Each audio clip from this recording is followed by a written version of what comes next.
तो जय हिंद दोस्तों, नमस्कार। आपके बिहार दरोगा की तैयारी को और बेहतर बनाने के लिए हम अपने चैनल के माध्यम से अलग अलग प्रकाशनों का प्रैक्टिस सेट करवा रहे हैं। तो आज की इस सेशन में एडिटोरियल प्रकाशन का जो वॉल्यूम 1 का बुक है उसका प्रैक्टिस सेट नंबर 1 को देखेंगे और ये बुक बिहार दरोगा पीटी परीक्षा के लिए निकला है। तो चलिए देखते हैं प्रैक्टिस सेट नंबर 1 के क्वेश्चन नंबर पहला को। तो क्वेश्चन नंबर 1 में दिया गया है दोस्तों, सिंधु घाटी सभ्यता के बारे में इनमें से कौन सा कथन सत्य है, यानी कौन सा कथन सही है। तो आइए पहले चारों कथनों को देख लेते हैं, उसके बाद आंसर को चूज करेंगे। तो पहला नंबर कथन में दिया गया है, सिंधु घाटी सभ्यता के लोग कपास का उत्पादन करने वाले पहले व्यक्ति थे। तो ये कथन आपका बिल्कुल सही है। बी नंबर कथन में दिया गया है, सिंधु सभ्यता ग्रामीण सभ्यता थी। तो ये आपका कथन गलत है, क्योंकि जो सिंधु घाटी सभ्यता है ये नगरीय सभ्यता है। ठीक है। नेक्स्ट है आपका सी नंबर कथन, सिंधु घाटी के लोग कुत्ते, बिल्लियों और घोड़ों को बड़े पैमाने पर पालते थे। तो ये भी आपका कथन गलत है, क्योंकि सिंधु घाटी के लोग कुत्ते, बिल्ली नहीं बल्कि बकरी, भेड़, सुअर, भैंस इत्यादि जैसे जानवरों को पालते थे।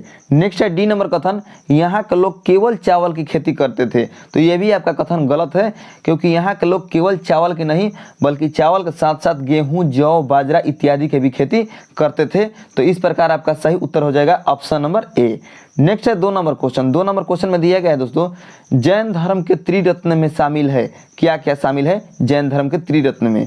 तो आपको बता दें कि जैन धर्म के 3 रत्न में जो शामिल है वह है सही विश्वास, सही ज्ञान और सही आचरण। सही विश्वास, सही ज्ञान और सही आचरण, यानी option number C is the right answer.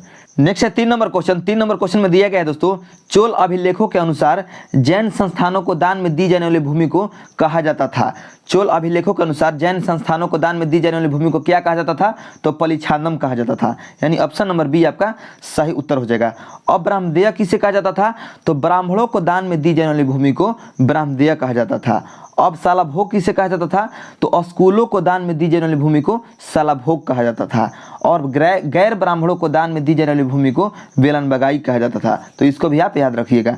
Next है 4 नंबर क्वेश्चन, विशाख दत्त द्वारा रचित मुद्रा राक्षस कौन सी भाषा में लिखी गई है? तो आपका सही उत्तर हो जाएगा संस्कृत भाषा में। संस्कृत भाषा में आपका लिखा गया है मुद्रा राक्षस और ये लिखे हैं विशाख दत्त। नेक्स्ट है आपका 5 नंबर क्वेश्चन, निम्नलिखित में से किस शासक के शासनकाल में भारत का पहला मुद्रा रुपया मुद्रित हुआ? निम्नलिखित में से किस शासक के शासनकाल में भारत का पहला मुद्रा रुपया मुद्रित हुआ? तो आपका सही उत्तर हो जाएगा शेर शाह सूरी, यानी ऑप्शन नंबर बी।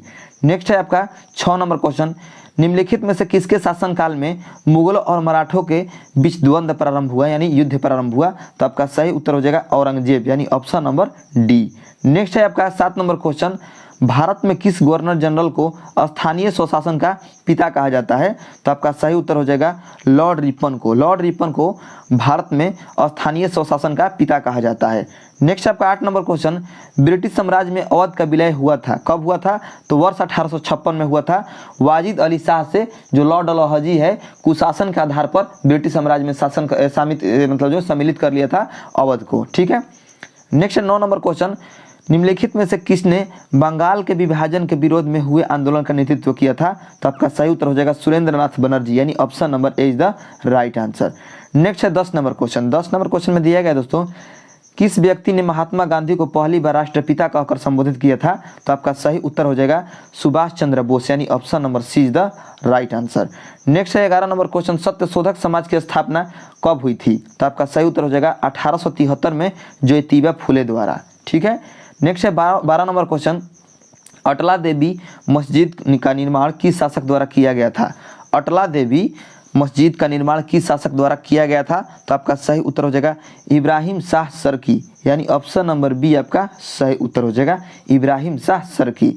नेक्स्ट है 13 नंबर क्वेश्चन, अलाउद्दीन के समय भू राजस्व की दर उपज का कितना भाग था? अलाउद्दीन के समय भू राजस्व का दर जो था उपज के समय मतलब उपज का कितना भाग था? तो आपका सही उत्तर हो जाएगा 13 नंबर क्वेश्चन का 1/2 भाग, यानी option number A is the right answer. Next है 14 नंबर क्वेश्चन, भारतीय संविधान अपने नागरिकों को डैश की समानता का वचन देता है? तो आपका सही उत्तर हो जाएगा 14 नंबर क्वेश्चन का प्रतिष्ठा और अवसर, यानी ऑप्शन नंबर सी। भारतीय संविधान अपने नागरिकों को प्रतिष्ठा और अवसर की समानता का वचन देता है। नेक्स्ट है 15 नंबर क्वेश्चन, निम्नलिखित में से कौन सी समिति ने मूल कर्तव्यों को संविधान में सम्मिलित करने का सुझाव दिया। ठीक है, निम्नलिखित में से कौन सी समिति मौलिक कर्तव्यों को संविधान में सम्मिलित करने का सुझाव दिया? तो आपका सही उत्तर हो जाएगा 15 नंबर क्वेश्चन का स्वर्ण सिंह समिति, यानी option number A is the right answer. Next है 16 नंबर क्वेश्चन, अनुसूचित जनजाति के संरक्षण के लिए एक क्षेत्र को अनुसूचित क्षेत्र के रूप में घोषणा करने की शक्ति किसके पास होती है? अनुसूचित जनजाति के संरक्षण के लिए एक क्षेत्र को अनुसूचित क्षेत्र के रूप में घोषणा करने की शक्ति किसके पास होती है? तो आपका सही उत्तर हो जाएगा 16 नंबर क्वेश्चन का राष्ट्रपति के पास, यानी ऑप्शन नंबर सी। नेक्स्ट है 17 नंबर क्वेश्चन, ग्राम सभा में निम्न में से कौन सा शामिल होता है? ग्राम सभा में निम्न में कौन सा शामिल होता है? तो आपका सही उत्तर हो जाएगा वे सभी व्यक्ति जिनके नाम गांव विशेष में पंचायतों के लिए मतदाता सूची में दर्ज है, यानी ऑप्शन नंबर बी इसका सही उत्तर हो जाएगा। नेक्स्ट है 18 नंबर क्वेश्चन, संविधान का निम्न में से कौन सा संशोधन केंद्र तथा राज्यों में मंत्रिपरिषद के मंत्रियों की अधिकतम संख्या सीमित करता है?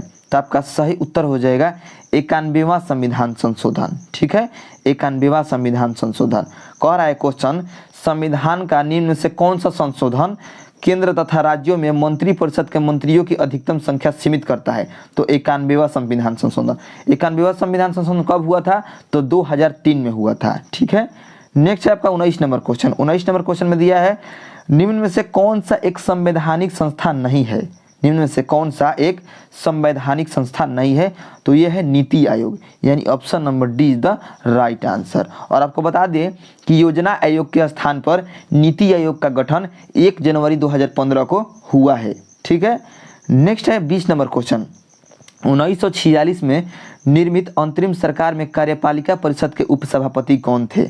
कार्यपालिका परिषद के उपसभापति कौन थे? तो आपका सही उत्तर हो जाएगा जवाहरलाल नेहरू, यानी option number B is the right answer. Next है 21 नंबर क्वेश्चन, भारतीय संविधान के किस अनुच्छेद में केंद्र शासित प्रदेशों के लिए उच्च न्यायालय का प्रावधान है? ठीक है, भारतीय संविधान के किस अनुच्छेद में केंद्र शासित प्रदेश के लिए उच्च न्यायालय यानी हाई कोर्ट के प्रावधान है? तो आपका सही उत्तर हो जाएगा अनुच्छेद 241 में, यानी option number C is the right answer. Next है 22 नंबर क्वेश्चन, लोकसभा के स्पीकर का निर्वाचन होता है किसके द्वारा? तो आपको बता दें कि लोकसभा के जो स्पीकर होते हैं, अध्यक्ष होते हैं, उनका निर्वाचन होता है लोकसभा के सभी सदस्यों के द्वारा, यानी option number C is the right answer.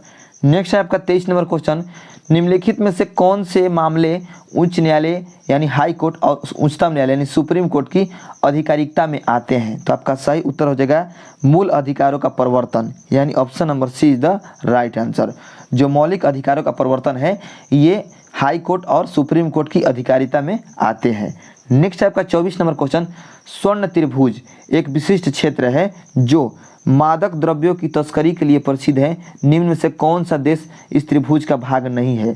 तो आपका सही उत्तर हो जाएगा 24 नंबर क्वेश्चन का कंबोडिया, यानी option number D is the right answer. Next है 25 नंबर क्वेश्चन, अंतर्राष्ट्रीय प्रवासी दिवस कब मनाया जाता है? अंतर्राष्ट्रीय प्रवासी दिवस कब मनाया जाता है? तो 18 दिसंबर को, यानी ऑप्शन नंबर बी आपका सही उत्तर हो जाएगा। और वहीं आपसे पूछेगा कि भारतीय प्रवासी दिवस कब मनाया जाता है? तो आपका 9 जनवरी हो जाएगा। ठीक है, 9 जनवरी हो जाएगा। नेक्स्ट है आपका 26 नंबर क्वेश्चन, लोसुंग त्यौहार कहाँ लोकप्रिय है? जो लोसुंग त्यौहार है ये कहाँ पर लोकप्रिय है? तो यह है सिक्किम में, यानी option number B is the right answer.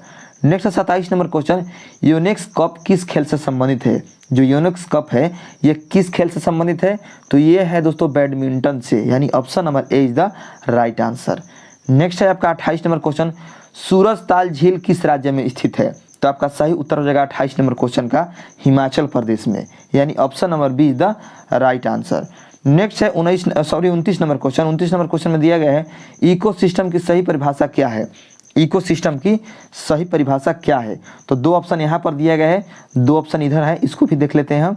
2 option इधर दिया गया है जो कि इसी में सही उत्तर होगा, ऑप्शन नंबर डी इसका सही उत्तर होगा। जो इकोसिस्टम है वह है जीव समुदाय और उसके वातावरण का संतुलित तंत्र, यानी ऑप्शन नंबर डी इसका सही उत्तर हो जाएगा। ठीक है, नेक्स्ट है आपका 30 नंबर क्वेश्चन, पारिस्थितिकी संतुलन बनाए रखने के लिए भारत में वन क्षेत्र कितने प्रतिशत में होने चाहिए?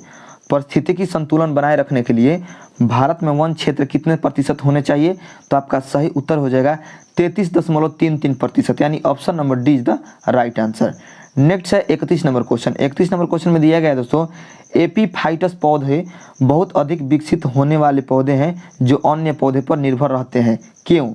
तो आपका सही उत्तर हो जाएगा यांत्रिक मदद हेतु, क्योंकि यांत्रिक मदद हेतु, यानी option number C is the right answer. Next है 32 नंबर क्वेश्चन, निम्नलिखित में से कौन सुमेलित नहीं है? निम्नलिखित में से कौन सुमेलित नहीं है? तो जो आपका कंचनजंगा है, कंचनजंगा जैव मंडल आरक्षित क्षेत्र का स्थापना वर्ष यहाँ पर 2002 दिया गया है, ये सुमेलित नहीं है, क्योंकि आपको बता दें कि कंचनजंगा जैव मंडल आरक्षित क्षेत्र का स्थापना वर्ष है 2000, पूरे 2000 है, 2002 नहीं है। और बाकी जो है सिमलीपाल ये सही है, ठीक है, नोकरेक भी सही है, और आपको बता दें कि पन्ना भी सही है, ठीक है, यानी तीनों के तीनों जो सही है। और जो कंचनजंगा है इसका स्थापना वर्ष 2000 है, न कि 2002, ठीक है। तो आपका ऑप्शन नंबर बी सही उत्तर हो जाएगा। नेक्स्ट है 33 नंबर क्वेश्चन, क्षेत्रीय भाषा में निर्णय प्रकाशित करने वाला पहला हाईकोर्ट कौन सा है? क्षेत्रीय भाषा में निर्णय प्रकाशित करने वाला पहला हाईकोर्ट कौन है? तो वह है दोस्तों केरल हाईकोर्ट, यानी ऑप्शन नंबर ए आपका सही उत्तर हो जाएगा। नेक्स्ट है 34 नंबर क्वेश्चन, किस राज्य सरकार द्वारा स्वास्थ्य ऐप जारी किया गया है? तो आपका सही उत्तर हो जाएगा तमिलनाडु राज्य सरकार द्वारा स्वास्थ्य ऐप जारी किया गया है, तो आपका ऑप्शन नंबर डी इसमें सही उत्तर हो जाएगा। नेक्स्ट है 35 नंबर क्वेश्चन, हाल ही में संगम नौसेना अभ्यास का आयोजन भारत ने किस देश के साथ किया है? हाल ही में संगम नौसेना आयोजन का अभ्यास जो है, भारत नौसेना का अभ्यास जो है, ये नेवी का अभ्यास है, तो आयोजन इसका किस भारत जो है किस देश के साथ किया है? तो आपका सही उत्तर हो जाएगा अमेरिका के साथ, यानी ऑप्शन नंबर सी आपका सही उत्तर हो जाएगा, ठीक है। जो भारत है ये अमेरिका के साथ एक नौसेना का अभ्यास किया है, ठीक है। तो आपको बता दें ऑप्शन नंबर सी इसका सही उत्तर हो जाएगा। नेक्स्ट है 36 नंबर क्वेश्चन, अंतर्राष्ट्रीय श्रम संगठन यानी ILO, ठीक है। तो आपको बता दें ILO यानी इंटरनेशनल लेबर ऑर्गेनाइजेशन में शामिल होने वाला 187वां देश कौन सा है? 187 नंबर का देश कौन सा है? तो आपका सही उत्तर हो जाएगा टोंगा, यानी ऑप्शन नंबर बी, ठीक है। अंतर्राष्ट्रीय श्रम संगठन में शामिल होने वाला 187वां देश जो है वह है टोंगा।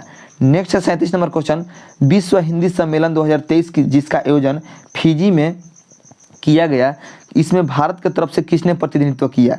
तो आपका सही उत्तर हो जाएगा 37 नंबर क्वेश्चन का एस जयशंकर ने, यानी option number D is the right answer. Next है 38 नंबर क्वेश्चन, भारत ने भूकंप प्रभावित देश तुर्की तथा सीरिया की मदद के लिए कौन सा ऑपरेशन चलाया? तो आपका सही उत्तर हो जाएगा 38 नंबर क्वेश्चन का ऑपरेशन दोस्त, यानी ऑप्शन नंबर बी।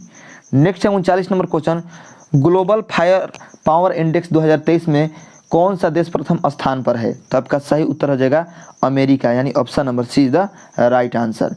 नेक्स्ट है 40 नंबर क्वेश्चन। 40 नंबर क्वेश्चन में दिया गया दोस्तों, वित्त वर्ष 2023-24 के दौरान देश का GDP विकास दर कितना रहने का अनुमान है?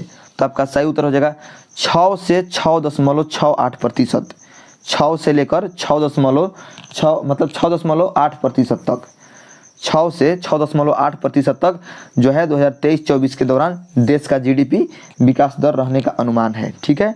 नेक्स्ट है आपका 41 नंबर क्वेश्चन, दूध उत्पादन में भारत का स्थान विश्व में कौन सा है? तो आपका सही उत्तर हो जाएगा पहला, भारत जो है दूध के उत्पादन में पहला स्थान पर है पूरा विश्व में। नेक्स्ट है 42 नंबर क्वेश्चन। 42 नंबर क्वेश्चन में दिया गया दोस्तों, अर्जुन पुरस्कार 2022 से सम्मानित सुश्री अंशु का संबंध किस खेल से है? तो आपका सही उत्तर हो जाएगा कुश्ती। जो सुश्री अंशु जी हैं ये कुश्ती खेल से संबंधित है, ठीक है। नेक्स्ट है आपका 43 नंबर क्वेश्चन, ग्रैमी पुरस्कार 2023 हेतु किसे एल्बम ऑफ द ईयर चुना गया है? तो आपका सही उत्तर हो जाएगा हैरी आउस को। हैरी आउस को ग्रैमी पुरस्कार 2023 हेतु एल्बम ऑफ द ईयर चुना गया है। नेक्स्ट है 44 नंबर क्वेश्चन, प्रसिद्ध पुस्तक विक्ट्री सिटी के लेखक कौन है? विक्ट्री सिटी के लेखक कौन है? तो ये है सलमान रुश्दी, यानी option number A is the right answer. Next है 45 नंबर क्वेश्चन, विश्व कैंसर दिवस 2023 का थीम क्या था? ठीक है, विश्व कैंसर दिवस 2023 का थीम क्या था? तो ये था close the care gap, close the care gap, यानी option number B is the right answer, ठीक है। नेक्स्ट है आपका 46 नंबर क्वेश्चन। 46 नंबर क्वेश्चन में दिया गया है दोस्तों, स्टैच्यू ऑफ नॉलेज को स्थापित किया गया है कहाँ पर? तो स्टैच्यू ऑफ नॉलेज को महाराष्ट्र में स्थापित किया गया है, तो इसको आप याद रखिएगा। तो आपका option number A is the right answer. Next है 47 नंबर क्वेश्चन, जनवरी 2023 में आई रिपोर्ट के अनुसार 2022 में भारत का सबसे प्रदूषित शहर कौन सा है? तो ये है दोस्तों नई दिल्ली, यानी option number A is the right answer. जो नई दिल्ली है ये जनवरी 2023 में आई रिपोर्ट के अनुसार जो है भारत का सबसे प्रदूषित शहर है। ठीक है, नेक्स्ट है आपका 48 नंबर क्वेश्चन, निम्नलिखित में से कौन सा सही सुमेलित नहीं है, यानी कौन सा गलत सुमेलित है। तो 48 नंबर क्वेश्चन का आपका सही उत्तर हो जाएगा ऑप्शन नंबर डी, यानी महाराष्ट्र जो है, महाराष्ट्र का राज्यपाल गणेश लाल नहीं है। ठीक है, महाराष्ट्र के नए राज्यपाल बने हैं रमेश बैस, रमेश बैस। बाकी ये तीनों सुमेलित है। ठीक है, ये तीनों सुमेलित है, महाराष्ट्र सुमेलित नहीं है। नेक्स्ट है 49 नंबर क्वेश्चन, हाल ही में तुलसीदास बलराम का निधन हो गया, इनका संबंध किस क्षेत्र से था। तो इनका संबंध है खेल से, खेल क्षेत्र से। ठीक है, नेक्स्ट आपका 50 नंबर क्वेश्चन, भारतीय प्रतिस्पर्धा आयोग के नए अध्यक्ष कौन बने हैं। तो आपका सही उत्तर हो जाएगा 50 नंबर क्वेश्चन का संगीता वर्मा। जो संगीता वर्मा है ये भारतीय प्रतिस्पर्धा आयोग के नए अध्यक्ष बने हैं। तो आपका option number A is the right answer. ठीक है, तो 50 क्वेश्चन इस वीडियो में हम कंप्लीट करा चुके हैं। ठीक है, वीडियो हम ज़्यादा लंबा नहीं करेंगे क्योंकि आपको देखने में परेशानी होगा। इसका हम PDF दे देंगे अपने टेलीग्राम चैनल पर, वहाँ से जाकर आप पूरा क्वेश्चन देख लीजिएगा। ठीक है, तो मिलते हैं नेक्स्ट वीडियो में।